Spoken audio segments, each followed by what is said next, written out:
But what is the real reason why I'm quitting Warframe? Yeah, I edit this in Shotcut. Not a very fun program, but hey, we all gotta start somewhere. But I wouldn't recommend Shotcut since, you could either use Windows Movie Maker and have the same thing. We're not talking about that, we're basically talking about my experience with Warframe and why I left it.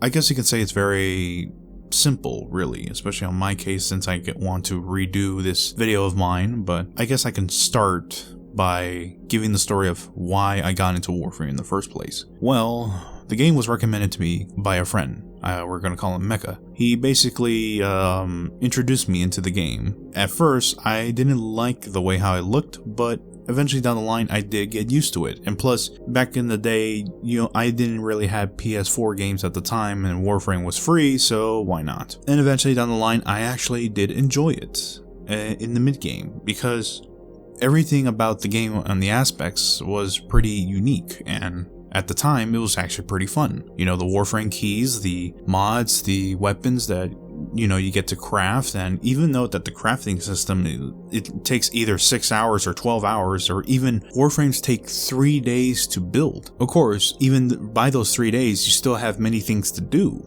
and that's pretty cool. Like, you tend to build things, and then you could just go off and, do the normal things that you normally do as a Warframe player. But of course, when you get to the end game, it kind of feels a bit stale though. That's usually a problem on most cases, since that you either have two options at the time, is that either dress up very nicely or try to nitpick every single thing that you could get your hands on just for a higher level of prestige, and that's pretty much it. I mean, nowadays you have the open world and you have all these content, but pretty much Warframe has its own problems. Of course, I'm not going to get into that because I don't know much about that particular topic. If you want to know more about, the situation when it comes to DE, then I would recommend a YouTuber named Rictalius, that he keeps me updated on certain situations that what is going on Warframe. But other than that, I guess you can say that in the end game, it's really all up to you if you want to know how it's going to end. If you decided to stick that long. The question is that why did I stop playing Warframe? Well, it was morely because I was getting bored of the game.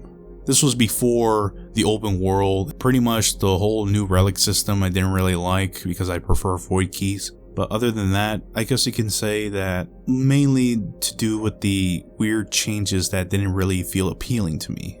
And of course, like I said, the Relic System is quite more of a chore now than how it was. Of course, it may be better, it may be not, but again, I don't play the game enough to know this type of information, so it could be better or it could be worse. What I do know is that when everything started to change, things just started falling off for me. At the time, before even Riven mods were a thing, pretty much everybody was just doing that, and I didn't find that very good. Because when I heard that Riven mods are RNG purely, you have to either get one of the best ones to even get to the next stage, or at least be on par with those who are around you. Pretty much when it comes to that, I guess you can say that I just got bored of the game, because when you have everything in your disposal and you have everything that you need and everything that you wanted, then there's really no whole point of coming back. Other than that, just nitpick everything that you see that comes in your way. But that's pretty much why I left Warframe, is because when you have everything, there's nothing else left, then the game gets stale. Then you tend to leave and move on. So, would I recommend this game to anybody? It's more like a yes and a no. Why a yes and a no? I guess you can say, if you're into grind, like pure grind and farming a lot, then this game is meant for you. If you like Space Ninjas, that is. Then I would highly recommend this to anybody who is more of a grindfest maniac or something like that. If you're not that type of person, then I would not recommend it. I might as well just move on. So that's pretty much my story about it.